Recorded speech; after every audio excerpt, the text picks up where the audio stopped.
Why I let my 9-year-old ride the subway alone. I left my 9-year-old at Bloomingdale's, the original one, a couple weeks ago.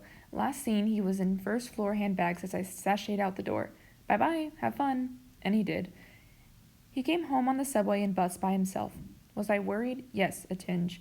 But it didn't strike me as that daring either. Isn't New York as safe now as it was in 1963? It's not like we're living in downtown Baghdad. Anyway, for weeks my boy has been begging for me to please leave him somewhere, anywhere, and I let him try to figure out how to get home on his own. So on that sunny Sunday, I gave him a subway map, a Metro card, a $20 bill, and several quarters, just in case he had to make a call.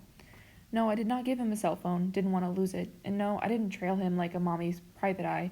I trusted him to figure out that he should take the Lexington Avenue subway down and the 34th Street crosstown bus home. And if he couldn't do that, I trusted him to ask a stranger. And then I even trusted that stranger not to think, gee, I was about to catch my train home, but now I think I'll abduct this adorable child instead. Long story short, my son got home, ecstatic with independence. Long story longer, and analyzed to boot. Half the people I've told this episode to now want to turn me in for child abuse, as if keeping kids under lock and key and a helmet and cell phone and nanny and surveillance is the right way to rear kids. It's not. It's debilitating for us and for them. And yet, how would you have felt if you didn't come home? A New Jersey mom of four, Vicky Garfinkel, asked. Guess what, Miss Garfinkel? I'd have been devastated. But would that just prove that no mom should ever let their child ride the subway alone? No. It would just be one more awful but extremely rare example of random violence, the kind that hyper-parents cite as proof that every day, in every way, our children are more and more vulnerable. Charlie Brucia, I don't know if you're familiar with that case or not, but she was in Florida, and she did a cut-through about a mile from her house, and midday at 11 in the morning, she was abducted by a guy who violated her several times, killed her, and left her behind a church.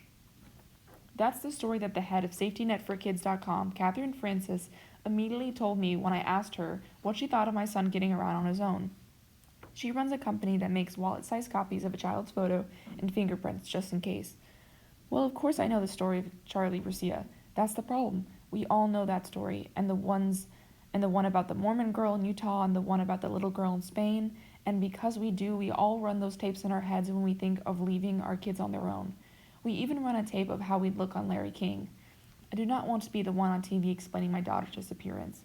A father, Garth Chateau, said when we were talking about the subway issue. These days, when a kid dies, the world, i.e., cable TV, blames the parents.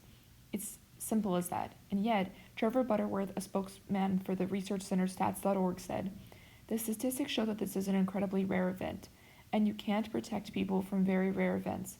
It would be like trying to create a shield against being struck by lightning. Justice Department data actually show the number of children abducted by strangers has been going down over the years.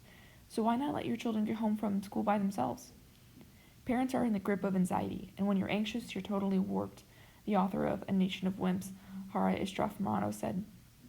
We become so bent out of shape over something as simple as letting your children out of sight on the playground that it starts seeming on par with letting them play on the railroad tracks at night, in the rain, in dark, non-reflective coats. The problem with this everything is dangerous outlook is that overprotectiveness is a danger in and of itself. A child who thinks he can't do anything on his own eventually can't. Meanwhile, my son wants his next trip to be from Queens. In my day, I doubt that would have struck anyone as particularly brave. Now it seems like hitchhiking through Yemen. Here's your MetroCard, kid. Go.